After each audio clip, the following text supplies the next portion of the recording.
The air in the Kwamashu Hospital nursery tasted of antiseptic and stale heat. Monitors blinked in a rhythmic, indifferent pulse. Inside the sterile room, a nurse moved between rows of plastic bassinets, her movements hurried, eyes heavy with exhaustion. She reached for the chart, checked the name, and swapped the identification tags with a flick of her wrist. She did not look at the faces. She did not check the records again. She simply moved to the next station. Two mothers waited in the hallway, unaware that the distance between their lives had just been bridged by a single, careless mistake. The Midletsche family arrived first, their voices low, filled with the cadence of prayer and anticipation. They lifted the infant from the cradle, unaware that the bloodline they carried home belonged to a world of violence. Moments later, the Zulu syndicate members stepped into the room. They moved with a hard, calculated efficiency. They took the remaining child and walked out into the humid township night. Neither family felt the shift. Neither noticed the weight of the error. They drove away in opposite directions, carrying the seeds of a collision that would not bloom for 20 years. The nursery returned to its mechanical hum, the mistake already buried under the silence of the night. The Midletsche home was a sanctuary of rhythm and ritual. Mornings began with the low hum of scripture, and evenings ended with the scent of incense clinging to the walls. The boy grew up in this steady current of devotion, learning to bow his head and speak softly. Yet, beneath the surface of his calm exterior, something else stirred. It started as a tightness in his throat whenever the house became too still. During a Sunday prayer, while the family voices rose in unison, he felt a sudden, sharp pressure in his knuckles. He clenched his fist until his skin paled. Without thinking, he drove his hand into the wooden side of his chair. The wood splintered. The sound cracked through the room, silencing the hymns instantly. His father looked over, eyes wide with confusion. The boy pulled his hand back, heart hammering against his ribs like a trapped bird.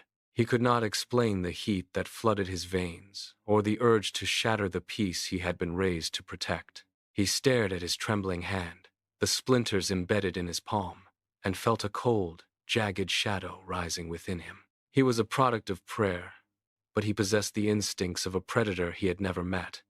The silence in the room stretched, heavy and suffocating, as he realized the sanctuary could no longer hide what lived inside him.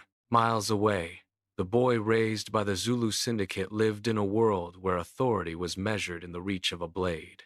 The compound echoed with the sharp, metallic sounds of weapons being cleaned and the low, urgent commands of men who spoke only in threats. He was groomed for the trade, taught to observe, to intimidate, and to strike. Yet, when the time came to prove his worth, his hands refused to close into fists. In the dim light of the storage shed, a man sat bound to a chair. The air smelled of oil and wet concrete. The boy was handed a heavy iron bar by his peers. He looked at the prisoner, saw the terror in the man's eyes, and felt a profound, sickening stillness in his own chest. He did not move. He did not raise the iron. His peers stepped closer, their breathing audible in the cramped space, waiting for the swing that would cement his reputation. He dropped the bar. It clanged against the concrete, a jarring, final sound. The others recoiled, their faces hardening with disgust and suspicion. He turned away, walking past them into the humid night. They watched him go, sensing the fracture in his loyalty. He found a quiet spot near the perimeter fence, watching the township lights flicker in the distance, feeling the weight of a conscience that had no place among the predators who called him son. Years blurred into a rhythm of dissonance. The boy in the Mdelche home caught his reflection in a window, searching for a familiarity that never arrived. He practiced the motions of faith, but his internal compass pointed toward a horizon he could not name. Every prayer felt like a performance, a hollow script recited by a stranger inhabiting his own skin. He stood in the quiet of his room, pressing his palms against the cool glass until his hands went numb, waiting for a spark of recognition that never came. Meanwhile, The boy in the Shulu compound navigated the streets like a ghost. He moved through the chaos of the syndicate with a calculated stillness that unnerved those around him. He walked past the armed guards and the illicit deals, his mind constantly drifting toward a peace he had never touched. At night, he listened to the city hum with violence, his chest aching with a phantom empathy that had no outlet. He felt like an actor on a stage he had not chosen, playing a part that defied his every instinct. Both men reached adulthood, haunted by a persistent, gnawing suspicion. The life they were living was a lie. They were orphans of their own biology, trapped in the wrong reality, perpetually looking at their own hands as if they belonged to someone else. In the center of the township, the air grew thin whenever Nkunzi moved. He did not need to shout. His authority was a physical weight that pressed against the walls of every room he entered. One evening, the dinner table in the Zulu compound was set with precision. Food steamed in ceramic bowls, and the clatter of silverware provided a rhythmic, domestic comfort. Nkunzi sat at the head of the table, his movements slow and deliberate. He spoke of loyalty, his voice a low, steady rumble that commanded every ear. Then, he stopped mid-sentence. He picked up a glass of water, held it for a long, agonizing heartbeat, and set it down without drinking. The sound of the glass meeting the wood was like a gunshot. Everyone at the table froze. The laughter that had filled the space seconds earlier vanished, replaced by a suffocating, absolute silence. Nkunzi leaned forward, his gaze sweeping over his associates, and in that quiet, he delivered a single, soft instruction that would silence a neighborhood by dawn. No one dared to breathe, let alone object. He was the shadow that eclipsed Kwamashu, and in his presence, the boundary between life and death was defined entirely by his whim. The meal continued, but the hunger was gone, replaced by the crushing reality of his absolute control. The truth did not arrive with a thunderclap, but with the dry, brittle sound of turning pages. In the basement of the local clinic, a clerk shoved aside a stack of water-damaged files to reach a ledger from 20 years ago. The paper was yellowed, the ink faded to a ghostly brown, but the error glared off the page. 2 birth entries, stamped with the same time and hospital wing, bore conflicting signatures. The clerk traced the lines with a trembling finger, comparing the names against the administrative logs. The ink was different.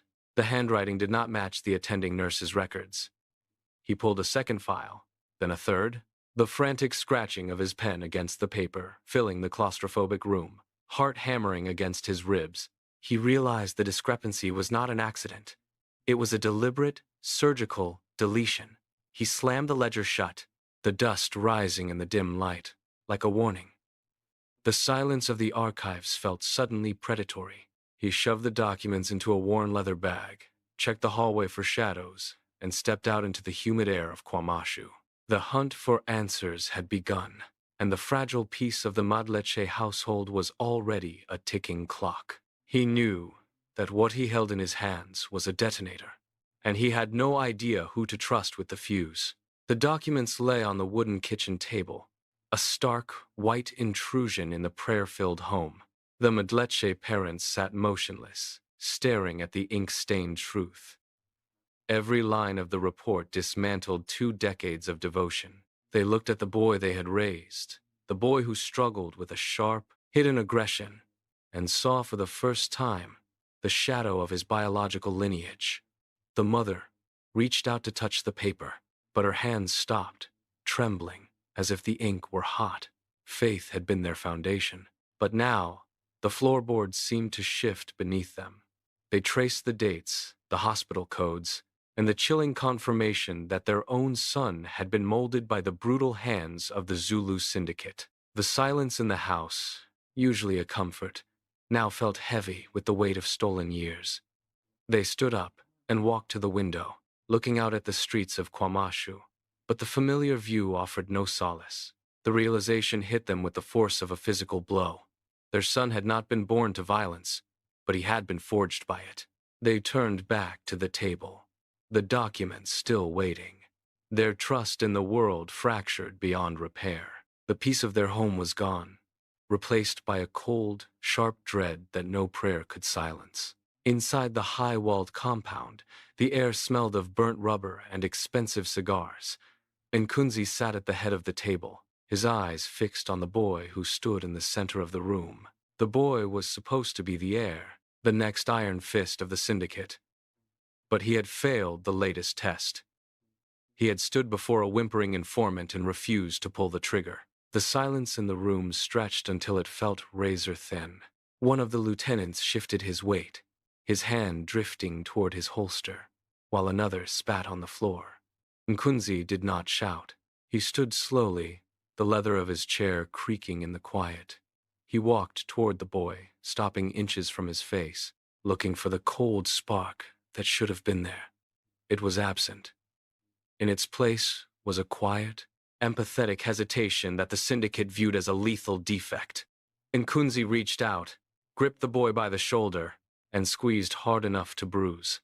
He leaned in, his voice a low, gravelly rasp that barely carried across the room. "You are a disappointment," he whispered. He turned his back, signaling the others to leave. The boy remained in the center of the room, alone. The rejection was absolute, and the way the men avoided his gaze told him that his place in the hierarchy had evaporated. He was no longer a son. He was a liability waiting to be erased. The meeting point was an abandoned warehouse on the edge of the township, where the wind kicked up dust against the corrugated metal walls. The Mudleche parents pulled their car to a halt, their knuckles white against the steering wheel. Across the yard, Nkunzi emerged from his vehicle, flanked by his men, his movements slow and deliberate. The two families stepped out, standing 20 feet apart, the silence between them thick enough to choke on. The Mudleche father took a step forward, his gaze locked onto the man who had raised his son as a killer. He did not speak, but the accusation was etched into the set of his jaw.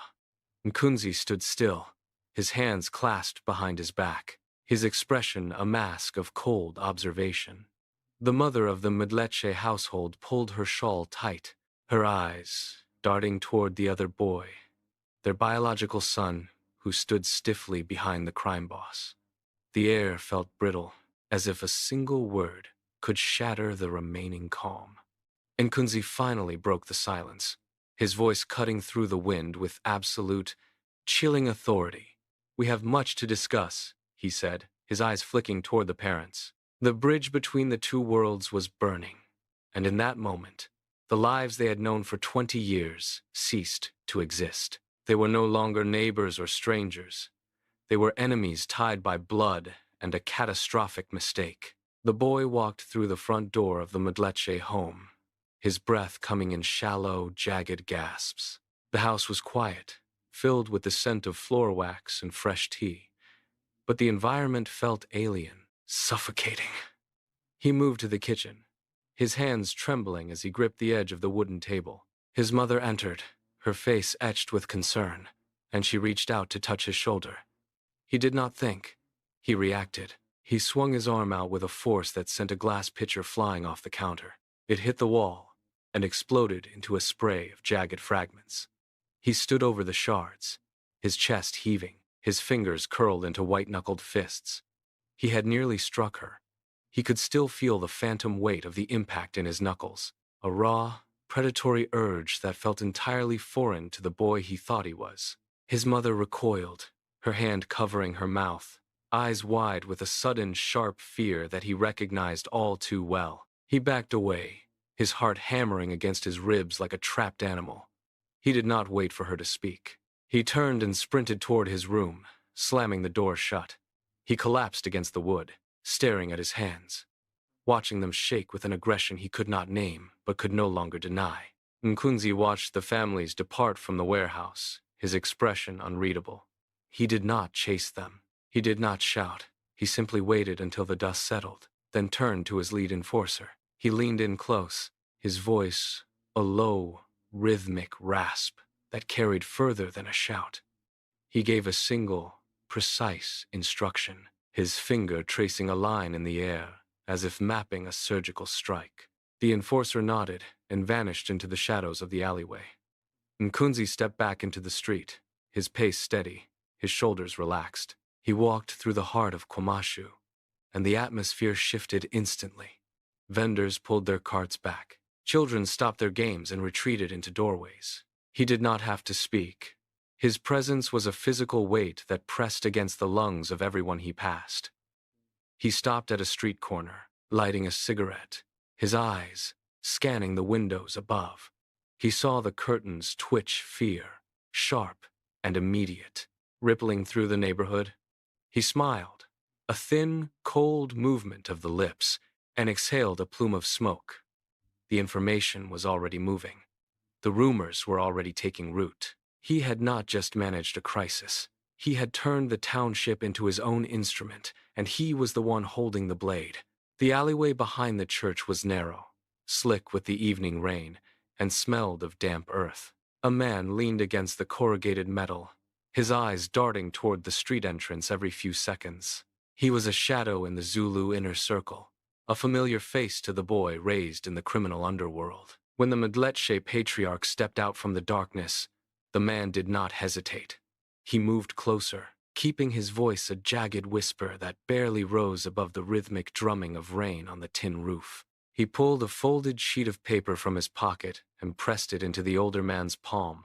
It contained names, times, and the specific locations where the syndicate stored their illicit goods. The friend spoke quickly, his words cutting through the air like a blade. "They are not just criminals," he hissed. "They are planning to expand, and your son is the key to their reach." The Mdletshe father gripped the paper, his knuckles turning white as he stared at the ink-stained details. He looked up, his jaw set in a hard, resolute line. But the friend was already turning away, vanishing into the gloom before he could be identified. The seeds of a war had been planted in the mud, and the harvest would be blood. The room was warm, filled with the scent of jasmine and the soft flicker of a single lamp. The boy raised in the criminal underworld sat on the edge of the bed, his head in his hands, finally letting his guard down. She moved behind him, her touch light as she kneaded the tension from his shoulders. She whispered soft, hollow reassurances, her eyes scanning the desk where he had left his phone. "They are coming for you," she murmured, her voice steady and devoid of the affection she had feigned for months. She leaned down, pressing her lips to his ear, and asked exactly where the shipment would be moved at dawn. He answered, his voice thick with exhaustion, trusting the only person he thought was his own. She pulled away, her movements sharp and efficient now that the trap was set. She walked to the window, opened the latch, and tapped a rhythmic sequence against the glass. Below, in the alley, a man from a rival syndicate looked up and nodded. She did not look back at the boy. She slipped out into the night, her silence a weapon that had already dismantled everything he was trying to protect. The betrayal was complete, and the target was marked. The news did not travel through official channels. It moved like smoke, curling through every doorway and gathering spot in Kwamashu. By midday, the grocery stalls were silent when the Mdletshe mother walked past. Women who had shared prayers with her for years now turned their faces toward the ground, their hands clutching their bags tighter. The scandal of the swapped infants had become the only currency that mattered. At the edge of the market, a merchant pulled his crates back, refusing to sell to the man sent by the Zulu syndicate. He spat on the ground, his eyes fixed on the man as if he were a contagion. Suspicion became the new law of the street. In the taverns, voices dropped to jagged whispers whenever someone from either household entered. Men sat with their backs to the wall, watching the door, waiting for the inevitable shift in loyalty. The atmosphere grew heavy, thick with the weight of unasked questions and silent accusations. People who had been neighbors for decades now stood on opposite sides of a widening divide. Trust had evaporated, leaving behind only the sharp, cold edge of uncertainty. Every look was measured. Every greeting was a test. The township was holding its breath, waiting for the first crack to turn into a landslide. The evening meal in the Mdletshe home was punctuated only by the rhythmic scrape of utensils against ceramic. There was no conversation. The air was already heavy with the news of the streets. The father reached to dim the lamp, his hand steady, when the silence exploded. A spray of glass showered the table as a projectile tore through the front window. It slammed into the wooden wall just inches from the mother's head, leaving a jagged, smoking crater in the plaster. Everyone dropped to the floor, lungs burning, hearts hammering against the floorboards. The smell of acrid gunpowder flooded the kitchen, sharp and suffocating. Outside, the engine of a sedan growled, idling for 3 slow, agonizing seconds before tires screeched against the gravel and the vehicle vanished into the dark. The father crawled to the window, peering through the broken frame into the empty street. No one was there, but the message was etched into the wall. This was no longer just a rumor or a scandal. The Zulu syndicate had moved from whispers to iron. They were reclaiming their own, and they had started the war in the one place the Mdleshas had fought to keep sacred. The sanctuary was breached. The threat was real.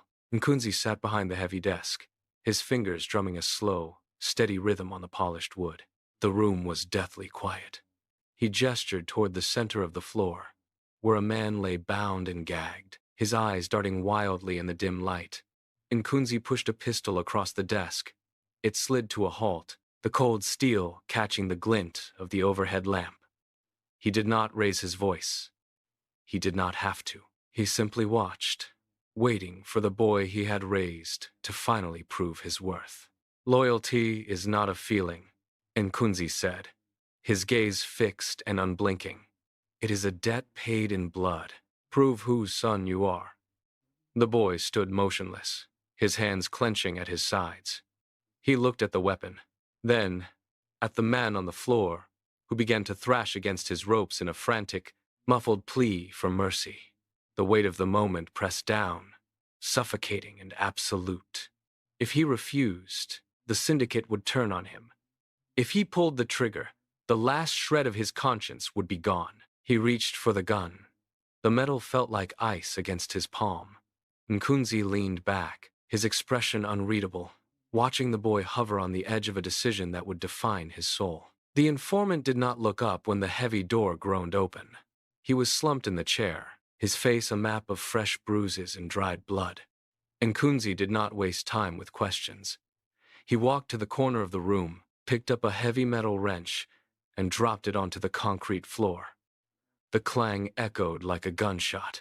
The informant flinched, his entire body jerking in a desperate, involuntary spasm. Nkunzi stepped into the circle of light, his shadow stretching long against the wall. He gripped the back of the informant's chair and tilted it backward, forcing the man to stare directly into the blinding glare of the overhead bulb. The location, Nkunzi whispered, his voice barely audible over the hum of the ventilation. The informant gasped, his chest heaving as he tried to find air. He looked at the door, then back at Nkunzi, his eyes wide with the realization that there was no exit. He began to stutter, his words tumbling out in a frantic, broken stream. He named the street, the house, the exact time they planned to move. The room went silent. The information hung in the air, heavy and poisonous. Nkunzi let go of the chair, leaving the man to collapse forward, sobbing into his cuffed hands. The trap was set. Night descended on Kwamashu, but the usual sounds of life were absent. In the Mdletshe home, the boy moved from window to window, checking the latches. He stacked heavy chairs against the front door, his movements sharp and practiced. In the kitchen, he laid out a kitchen knife and a heavy iron bar on the table. The air in the room was stagnant, smelling of floor wax and cold dust. Across the township, the atmosphere in the Zulu compound mirrored this shift. The boy raised in the criminal underworld stood in the center of the dark hallway, loading magazines by feel. The metallic click of bullets sliding into place was the only sound in the house. He checked the action of his sidearm, the cold weight of the grip familiar against his palm. There was no hesitation now, only the rhythmic preparation for what was to come. Outside, the streetlights flickered and died, plunging the neighborhood into a jagged, uneven darkness. Every shadow seemed to hold a threat, and every rustle of the wind against the fences sounded like an approaching footstep. Both families sat in their respective sanctuaries, waiting for the clock to run out. The peace they had known was gone, replaced by the grim, singular purpose of survival. They were ready for the storm. The Sunday hymns were cut short by the heavy thud of the church doors hitting the inner walls. Men in dark gear swarmed the aisle, their boots striking the floor with rhythmic, aggressive force. The congregation scattered, chairs toppling over in the frantic rush for the exits.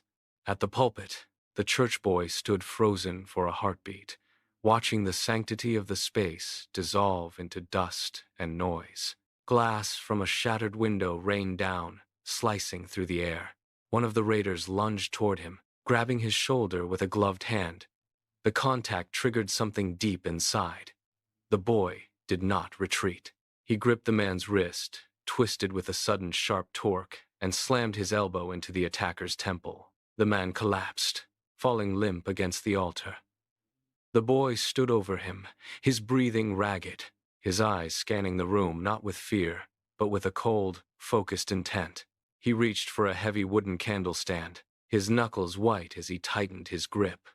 The years of prayer and restraint evaporated, replaced by a raw, surging instinct to survive. He stepped into the aisle, blocked the path of the next intruder, and moved with a precision that betrayed his upbringing.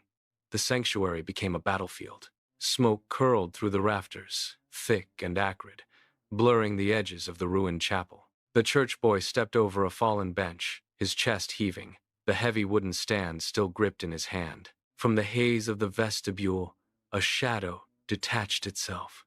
It was the other boy. He moved with a calculated, predatory grace that belonged to the streets, a pistol held low and steady in his right hand. They stopped 10 paces apart. The air between them hummed with a strange, dissonant recognition. Neither spoke. The church boy shifted his weight, his muscles coiled, mirroring the subtle slide of the other's boot across the floorboards. Their eyes locked, searching for a sign of weakness, but finding only a reflection of their own internal conflict. The boy from the syndicate tilted his head, his grip tightening until his knuckles strained. He didn't fire. He watched, studying the way the church boy stood, the way he breathed, seeing his own potential for violence staring back. The church boy leveled the heavy stand, his knuckles white, his jaw set in a line of hard, unyielding steel. For a heartbeat, the chaos of the raid faded into a vacuum. 2 lives, swapped at birth, finally collided in the center of the wreckage. They were mirror images, bound by blood, divided by everything else. A heavy silence descended as the side door groaned open. Nkunzi stepped into the chapel, his pace slow, his eyes scanning the debris with clinical indifference. He did not look at the guns. He walked directly into the center of the aisle, placing himself between the 2 boys. The tension in the room shifted from the potential for immediate combat to a suffocating, calculated dread. Nkunzi stopped in front of the boy raised by the syndicate. He reached into his belt and pulled out a heavy handgun, sliding it across the floor until it rested at the boy's feet. Nkunzi pointed toward the church-raised boy, his hand steady, his chin tilted slightly upward. He spoke no words, but the command hung in the air like a blade. The Zulu-raised boy looked down at the weapon, then back at Nkunzi, his breath hitching in his chest. His fingers twitched near the grip of the gun, but he did not pick it up. He scanned the room, searching for an exit that did not exist. Nkunzi did not move. He waited, his expression unreadable, watching, as the boy struggled to reconcile his empathy with the cold, absolute expectation of the man who had raised him. Every second of hesitation tightened the air until it felt impossible to inhale. The boy stared at the handgun on the floorboards, then slowly shifted his gaze to Nkunzi. He did not reach for the weapon. Instead, he pulled the pistol from his own holster and let it clatter onto the dust-covered wood beside the other gun. He took a step back, his hands raised, palms open. The gesture was absolute. Nkunzi did not blink. A faint, cold smile touched his lips before he turned his head slightly toward the shadows near the entrance. He gave a single sharp nod. The response was instantaneous. 3 men stepped from the darkness, their movements synchronized and lethal. They did not shout. They simply raised their weapons. The boy who had chosen mercy braced himself, his chin lifted, his eyes locked on Nkunzi until the final second. The silence of the chapel was obliterated by the roar of gunfire. Muzzle flashes lit the room in rapid, strobe-like bursts, turning the air into a chaotic swirl of dust and cordite. The boy spun from the impact, his body hitting the floor with a heavy, final thud. Dust rose from the floorboards, settling over the discarded weapons. Nkunzi stepped over the still form, his gaze never once wavering from the path ahead. The choice had been made, and the debt was paid in full. The violence did not stay within the wooden walls. It burst outward, spilling into the narrow arteries of Kwamashu like a flood. Bullets tore through rusted corrugated fences and shattered the glass of parked vehicles. Nkunzi's men fanned out, their rifles barking in rhythm against the stone walls of the nearby residences. But the neighborhood did not remain passive. From the alleys and behind the concrete barriers, members of the Medleche family and their supporters emerged. They returned fire with desperate, precise intent. The street became a gauntlet of flying lead and splintering wood. A stray bullet struck a transformer, showering the intersection in sparks that illuminated the combatants in flickering, erratic white light. Every corner turned was a new engagement. Nkunzi stood in the center of the chaos, his silhouette framed by the haze of burning tires and cordite. He signaled his reinforcements forward, but they were met with a wall of resistance from the shadows of the township.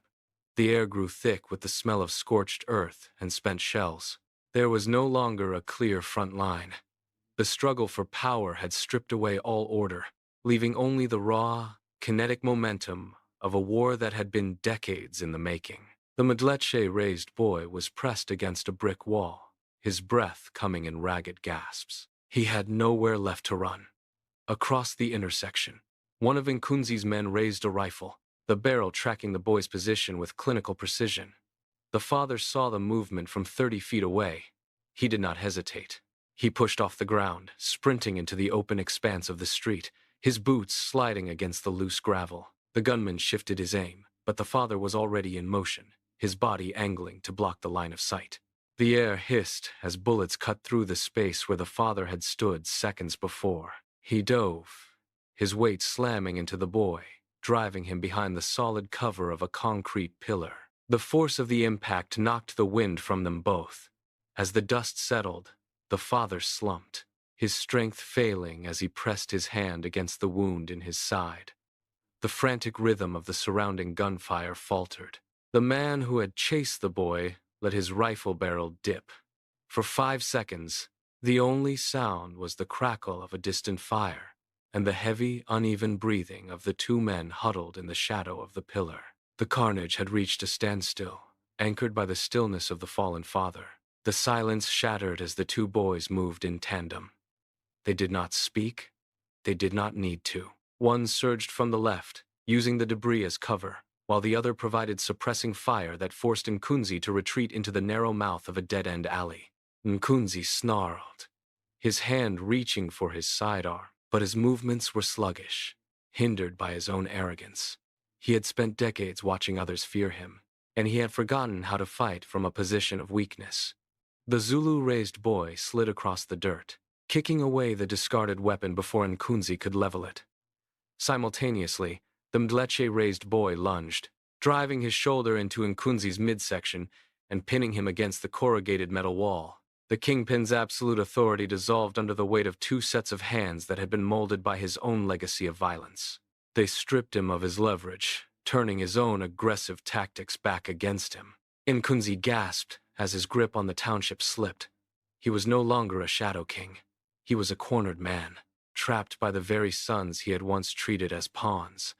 The boys stood over him, their faces hardening as they realized that the monster before them was nothing more than a man made of blood and bone. Nkunzi's fingers clawed at the metal sheeting, his eyes darting toward a small serrated blade tucked into his belt. He moved with a sudden, twitching jerk. Before his hand could close around the grip, a single gunshot thundered through the cramped alleyway. The sound was deafening, amplified by the surrounding brick walls. Nkunzi's body jolted, then slumped forward, sliding down the corrugated surface until he hit the dirt. The metal blade clattered to the ground, coming to rest in a growing pool of shadow. The silence that followed was absolute, heavier than the roar of the blast. The two boys stood over him, their chests heaving, their hands trembling from the recoil. A thin wisp of gray smoke drifted upward from the barrel, curling into the stagnant air. They did not look at each other. They stared only at the man who had shaped their lives, now reduced to a still, silent shape on the dust. The threat that had dictated their every move for months was gone, but the weight of the act hung in the air, cold and permanent. The township life they knew had been stripped away, leaving only the wreckage of their origins and the irreversible truth of what they had become. A low, rising wail cut through the heavy air. Police sirens. They were minutes away, maybe less. The sound acted as a physical pressure, forcing the boys to pull their gaze from the body and look toward the street. Neighbors and family members began to filter out from behind rusted gates and broken fences, their faces pale under the harsh glare of the setting sun. Nobody cheered. Nobody moved toward them. They stood at the edge of the alley, watching the scene unfold in the dust. The Medleches looked at the boy they had raised, seeing the cold, hardened posture he had adopted. The Zulis looked at their own, seeing the hollow exhaustion in his eyes.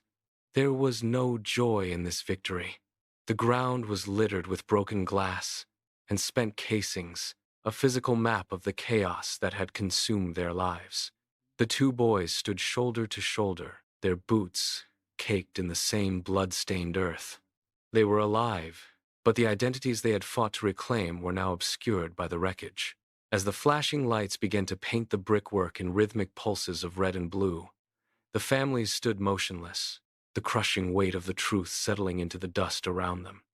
The fight was over, but the cost was etched into every face.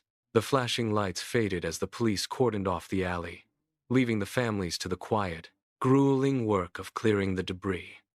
They moved with a rhythmic, mechanical slowness. Shovels bit into the dry, compacted earth, tossing dirt over the remnants of the conflict. The Medleches worked alongside the Julas, their movements stiff and uncoordinated. There was no exchange of words, only the sound of metal scraping against rock and the heavy, ragged breathing of men who had spent their strength. The boys took the heaviest shovels, digging deep into the sun-baked ground to prepare the final resting places. Each scoop of dirt felt like an effort to bury not just the dead, but the years of deception that had tethered them to these bloodlines. Sweat carved clean lines through the dust on their faces. They paused, leaning on the handles, staring at the raw, open trenches. The weight of their DNA felt tangible, a physical burden pressing down on their shoulders. They had been molded by different lives, yet here they were, bound by the same soil and the same tragic history. As the sun dipped below the horizon, the silence of the township returned, deeper and colder than before, leaving them to contemplate the wreckage of their own identities. They walked toward the edge of the property, away from the freshly turned earth and the lingering scent of smoke.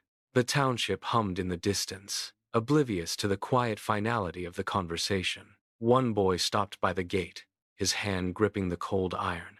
He looked at the other, his expression stripped of the predatory intensity he had once mimicked. "We were raised in two different worlds," he said, his voice steady against the wind. The other nodded, leaning against the wall. "But the blood doesn't decide the outcome," he replied. "It only provides the starting line." They stood in the fading light, two lives shaped by the same mistake, yet diverging at every turn. They had been victims of a swap, but they were no longer prisoners of the families that had claimed them. The boy from the criminal house took a step toward the street, his movements measured, deliberate. The boy from the church home watched him go, his own path now equally open.